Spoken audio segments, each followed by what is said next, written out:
Welcome to the Ayurvedic Woman podcast, speaking truth about Ayurveda, yoga, spirituality, and female empowerment. Jai Bhagwan, everybody, and welcome to the Ayurvedic Woman podcast. I'm your host, and I am so happy that you decided to tune in today. Thank you so much for being here. So, today, I wanted to talk about a topic that's often pretty tricky. Body constitution and body types from an Ayurvedic perspective. I want to preface all of my comments by saying that this is an Ayurvedic view and not a Madison Avenue view or Vogue magazine. And I know that this can be sensitive because we have a lot, in my personal opinion, ill-conceived ideas about body type in the West and what constitutes a healthy form. Women especially have dealt with a lot of scrutiny around this issue, not to say that men don't as well, because I know that to be true. And I'd like to do my best here to discuss this issue in as much depth as allowed during this short podcast. And also clarify that I know it is a robust topic worthy of deeper and longer discussion. So I'm in no way, shape, or form trying to act as an expert and just put parameters around it within, a 20-minute podcast here. So how's that for an introduction? So I also wanted to share that, for the record, that not that this may be of interest to you or not, but that I have in the past suffered from an eating disorder and body image issues for 20 plus years of my life. And so I know profoundly how this topic can cause things to come up for folks. And it took me a long time, and actually the Ayurvedic path, to really get good with that. And I actually am excited to share this perspective just based on my own experience. One day, I decided that I no longer wanted to live that way, meaning in my head with these false conceptions of what healthy is, what beautiful is, based on societal constructs. So I decided to take charge of my own life and my own health, and Ayurveda was there to help me out. And it really plunged me into Ayurveda to help me find ancient wisdom that could guide me in that process. So Ayurveda looks at a healthy body from actually a relatively simple fashion. I think we also complicate body image and health a little bit too much. And what I appreciate so much about the ancient wisdom is that we really go back to foundational basics. And so it kind of asks these questions of, are you connected to source? Are you engaging in activities that support health and not disease? Are you balanced in the use of your senses, your sense of taste and touch and smell and hearing? Is your digestion balanced? That's a big one. Is your elimination balanced? And that's also a big one because digestion and elimination are pretty connected.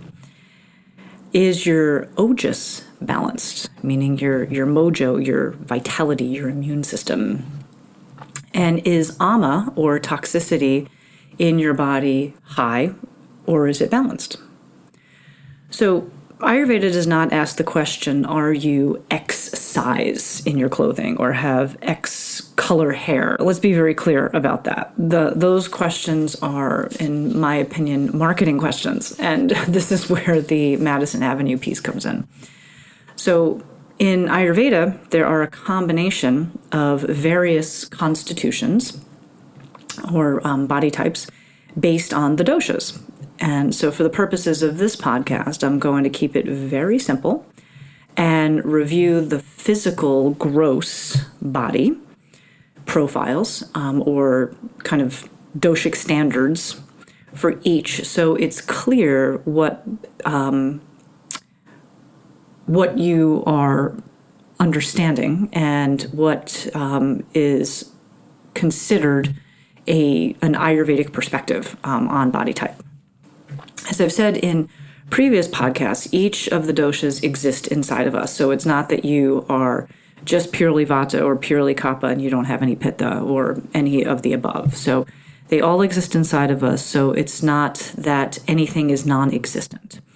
You have them all, and that's what's beautiful about it. So, however, on the physical gross body, you may only see reflected a combination of two of them that really stand out. Again, it doesn't mean that you don't have other qualities of the doshas, because they can appear in the subtle body, mental, emotional body, etc. But on the physical sense, sometimes we don't see all of the features. And when they come together in a combination for you, that's what makes you unique. And that's what's wonderful about it. I also want to say that every constitution or body type has both a state of dis-ease and a state of health. So let go in your mind that one dosha is better than the other or another. That's simply untrue. And again, a result of hard marketing in the fashion world. So here we are. As a clinician, I do a structural analysis of each patient because it provides me with information regarding their constitution type and the nature of imbalance that may occur. And it also is a roadmap on how to assist in bringing someone back into balance after they have been in a state of disease. So physical structural analysis is an important part of the assessment process. So let's dive in, shall we? So let's start with the Vata Constitution or body type. And so we have to first remember, because everything goes back to the elements, we have to first remember that Vata is made up of air and space. So physical features of that person will reflect the nature of those particular elements. So the face of a Vata person, the face of someone with Vata nature tends to be oblong. The nose is small relative to the face, and the bridge of the nose tends to be narrow. The lips tend to be narrow and often dry, reflecting that air and ether element of Vata nature. Hair. The hair tends to be dry. It can be a little kinky or brittle or coarse. And breakage is something that can happen when there is a state of disease. The skin. The skin tends to be dry and a little thin and can be chapped and flaky. And in terms of skin tone, in terms of color, it tends to be more ashen in color. Vata person's bones. The bones tend to be very narrow as it relates to the circumference of the bone relative to its length. Vata nature bones and structure can also be what we call irregular. Not that there's something wrong, but rather sometimes Vata body types, they can have very long legs or very long limbs, or very long arms rather, excuse me. And that's relative to the rest of their body. The neck of a Vata person, the neck tends to be long, and hands tend to have longer fingers relative to the palm of the hand, and the palm itself tends to be rectangular in nature. Vata person's nails, the actual nail beds and the nails themselves tend to be thin, and they can crack and break easily. So that's something that we see in the qualities of the physical body of Vata nature. And the body type, kind of the overall body type in general, the Vata nature body is narrow, or what we call ectomorphic. The body tends to be thinner and doesn't have a lot of musculature. The length of the body tends to be long relative to the circumference of the body. So that gives you some information about that body type and that constitution type. So let's move on to Pitta then. So Pitta, again, when we go back to the elemental nature of a body, Pitta is made up of the elements of fire and water. So the features of the body will indeed reflect that. So the face of a person with Pitta nature tends to be angular, and they have kind of a sharp quality to them, and often will have an intensity within the face. Sometimes there are lines that are across the forehead or down. A lot of women are, oh my goodness, my 11s. Those grooves that happen between the eyebrows and seek to try to get rid of them. Don't do that. The lines that are down the center of the forehead and between the eyebrows are actually like a superpower. The Pitta feature is that it denotes the Pitta's scrutinizing nature, that they have the ability to see things that other people don't. So it kind of marks the surface level of the third eye and that seat of intuition, kind of knowing that, isn't that interesting? So don't get rid of your 11s. They're a superpower. It's so great. The eyes of somebody with Pitta nature tend to be medium or moderate in size, but they tend to be deep set and kind of set back a little bit. And the nose is medium in size relative to the face, and the bridge of the nose is the same. So everything is just kind of in that middle space. The lips of those of Pitta nature, again, are medium in size and are moderately moist, so not dry like Vata. And the hair of the Pitta natured person tends to be fine and light in color. And those of Pitta nature, their hair can turn gray early, and there can be, especially amongst men, there can be baldness as a feature of Pitta hair as well. The skin of someone with Pitta nature tends to be oily, and it can be prone to rashes or flushing. Heat is something that's inside of the body, and the skin, being the largest organ, is going to often reveal that heat in nature. And its thickness, if I were to, and just to go back to that, especially with Vata, if I were to, squeeze the skin and elevate it off of the bone structure, the thickness tends to be moderate. The bones of a Pitta person are medium or moderate in size, and that's in both length and in circumference. And the neck, again, is medium in size, but there tends to be some musculature in the features of the neck for Pitta people. Hands. The hands of a Pitta person are, again, moderate. Everything with Pitta tends to be kind of in that middle space.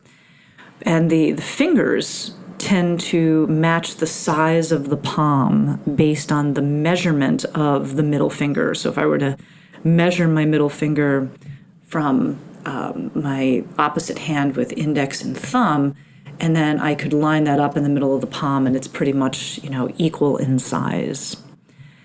The nails of a Pitta person are of moderate thickness, again, that middle way, and they do not crack or break easily. So Vata people, they tend to crack a little bit easier, and Kapha nature tends to be pretty strong. So Pitta, again, right in the middle. In terms of overall body build, the body build is medium, or mesomorphic, as we call it. And musculature is not only easy to put on, but it's defined. So people of Pitta nature can put on muscle pretty quickly. And there you have Pitta from a constitution perspective and a body type perspective. And then finally, let's discuss Kapha. So again, going back to the elemental nature of things, Kapha is made up of the elements of earth and water. And as a result, the body will demonstrate these features. So the face of a Kapha person is one that is like round. It's very round, and it's soft, and it's gentle in nature.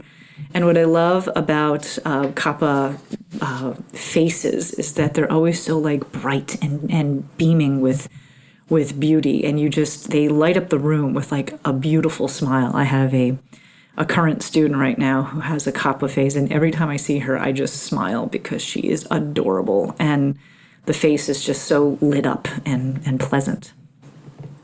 The eyes.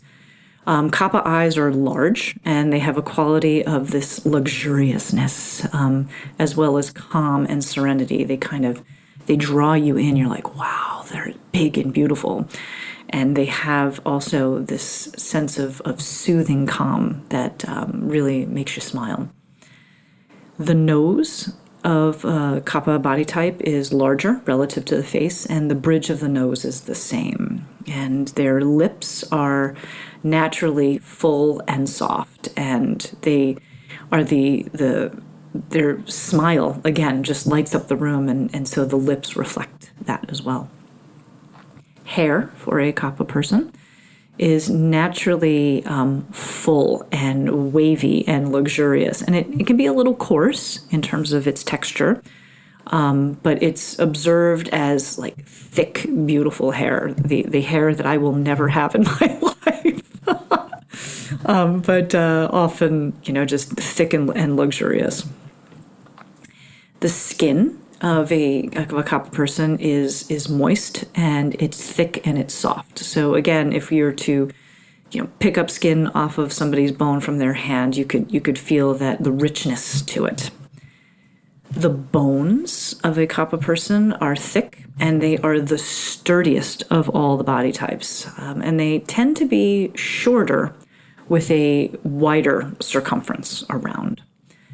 The neck tends to be thicker and shorter, and it may sometimes appear as if the head is sitting on top of the shoulders because the neck is not as defined.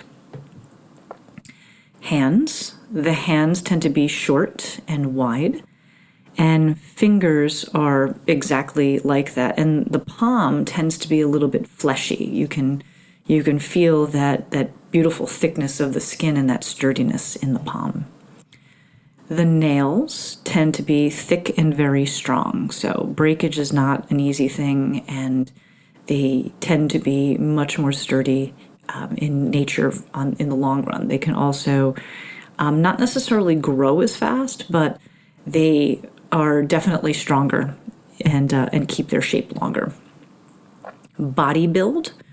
In general, for the Kapha body type, is the overall body build tends to be larger and more shapely with very strong bones. The length of the body is also shorter relative to the circumference, and they are what we consider endomorph nature. So, friends, this is how Ayurveda looks at body types and constitutions. And it's awesome. All of them are perfectly natural and are of the elements. And what's always so interesting to me is to see where each of these gross body features appear for all people. Is the hair thicker but the bones longer? Is the face angular but the eyes smaller? It's just fascinating to see these features. And all of these features are perfect because the universe and nature are perfect. And so why would they be anything else but perfect?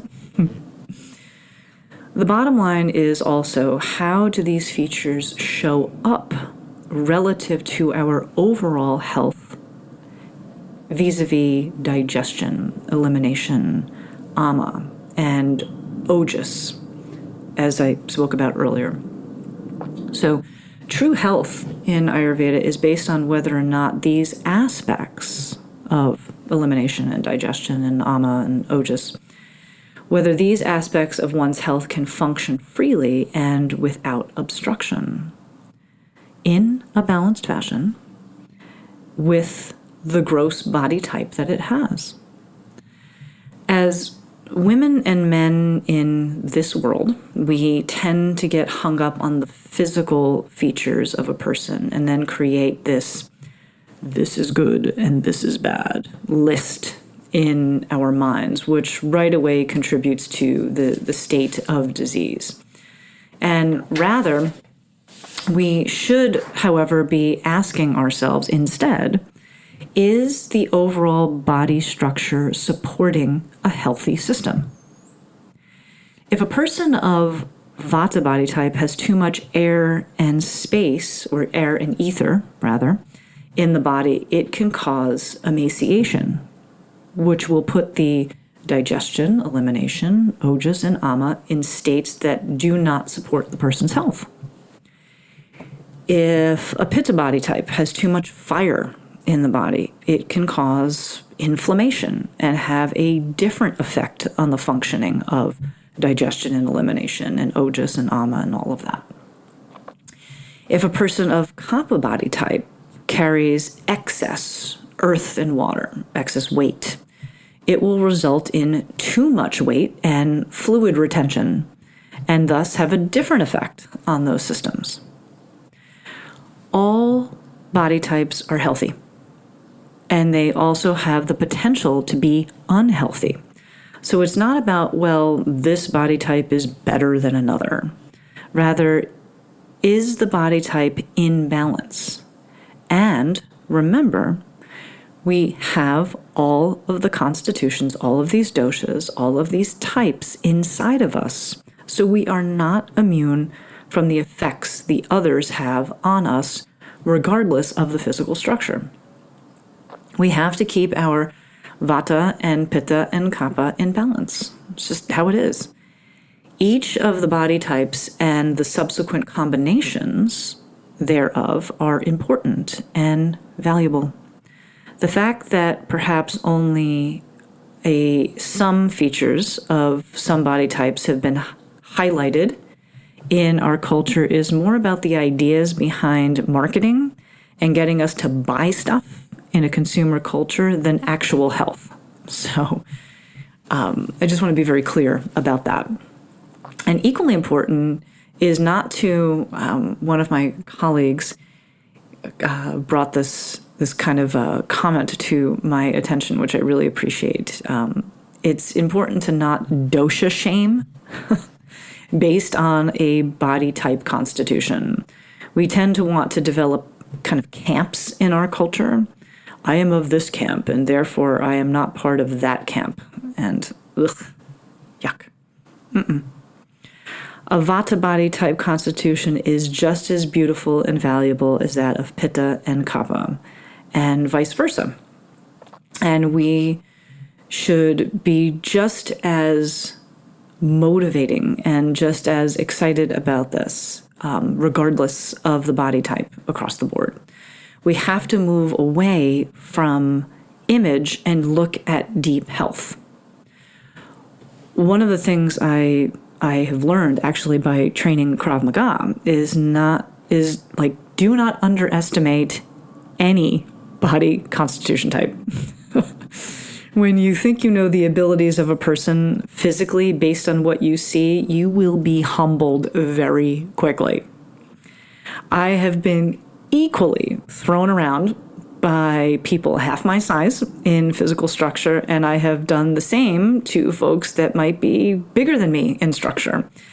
I've also been thrown around a lot by people who have a bigger physical structure and more strength, which is kind of funny. But I've seen folks with more musculature actually kind of gas out in various different activities in Krav. And those with less definition or less musculature, I've seen go the distance. So you really have no idea, based on physical observation, what a person's health, strength, etc., are below the surface. So let's not make any assumptions, because that is not in your best interest. And believe me, I have the bruises to show it. So I hope that this was helpful. And I think that's important, and it's an unspoken topic that needs to have an open dialogue.